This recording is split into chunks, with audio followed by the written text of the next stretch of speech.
ಇಳೆಯ ಜಾಣರು ಮೆಚ್ಚುವಂತಿದೆ. ನೀವೆಲ್ಲ ಪ್ರೇಕ್ಷಕರು ಜಾಣರಪ್ಪ, ಮೆಚ್ಚುವಂತಿದೆ. ನೆಲೆಗೆ ಪಂಚಮ ಶ್ರುತಿಯ ನೊರೆವೇನು ಕೃಷ್ಣ ಮೆಚ್ಚಲಿ. ನಂದು 4 ವೇದಗಳಿವೆ.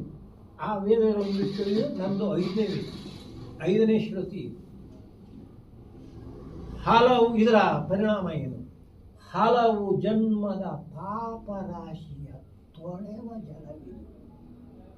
ಶ್ರೀಮದ್ ಆಗಮ ಕುಲಕ್ಕೆ ನಾಯಕ ಭಾರತ ಕೃತಿ ಪಂಚಮ ಶ್ರುತಿಯ. ಆಮೇಲೆ ಅವನ ಅಗ್ಗಳಿಕೆಯನ್ನು ಹೇಳ್ಕೊತಾನೆ ಕುಮಾರವ್ಯಾಸ. ಹಾಲಾಗೆ ಬಳಪವ ಪಿಡಿಯದೊಂದು ಅಗ್ಗಳಿಕೆ. ಈ ಕವಿಗಳೆಲ್ಲ ಬರಿಬೇಕಿದ್ರು, ಕೆಲವು ಎಲ್ಲರೂ ಅಲ್ಲ, ಬರೀತಾರೆ, ಪದ ಇಟ್ಕೋತಾರೆ, ಬರೀತಾರೆ, ಅಳಿಸ್ತಾರೆ, ಆ ಪದ ಹಾಕೋದು, ಈ ಬುದ್ಧಿಪೂರ್ವಕವಾಗಿ ನಡೆಯುವಂತಹ ಕಾವ್ಯಗಳು ಬುದ್ಧಿಪೂರ್ವಕವಾಗಿ ನಡೆಯುವಂಥವು ಅಲ್ಲ. ನನ್ನ ದೃಷ್ಟಿಯಲ್ಲಿ ಅದು ಹೃದಯದಿಂದ ಬರಬೇಕಾದ, ಭಾವ ಪ್ರಪಂಚದಿಂದ ಅದು ಬರಬೇಕಾದ. ಅದಕ್ಕಾಗಿ ನನ್ನ ಭಾವ ತೀವ್ರತೆಯಲ್ಲೇ ಇದೆ ಅಂತ ಕುಮಾರವ್ಯಾಸ. ಹಾಲಾಗೆ ಬಳಪವ ಪಿಡಿಯದೊಂದು ಅಗ್ಗಳಿಕೆ. ಪದವಿಟ್ಟು ಅಳುಪದೊಂದು ಅಗ್ಗಳಿಕೆ. ನಾನು ಪದಗಳನ್ನು ಇಟ್ಟು ಮತ್ತೆ ಅಳಿಸಿ ಬರೆದು ನಾನು ಯಾವತ್ತೂ ಮಾಡಲಿಲ್ಲ. ಅದು ಹೇಗೆ? ಪರ ಒಡ್ಡವರ ರೀತಿಯ ಕೊಳ್ಳದಗ್ಗಳಿಕೆ.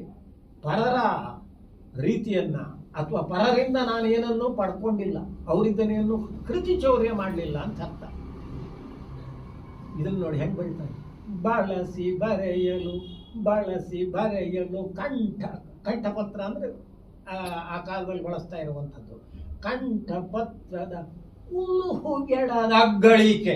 ಅದರ ಧ್ವನಿ ಉಳುಹು ಗೆಡದ ಅಗ್ಗಳಿಕೆ.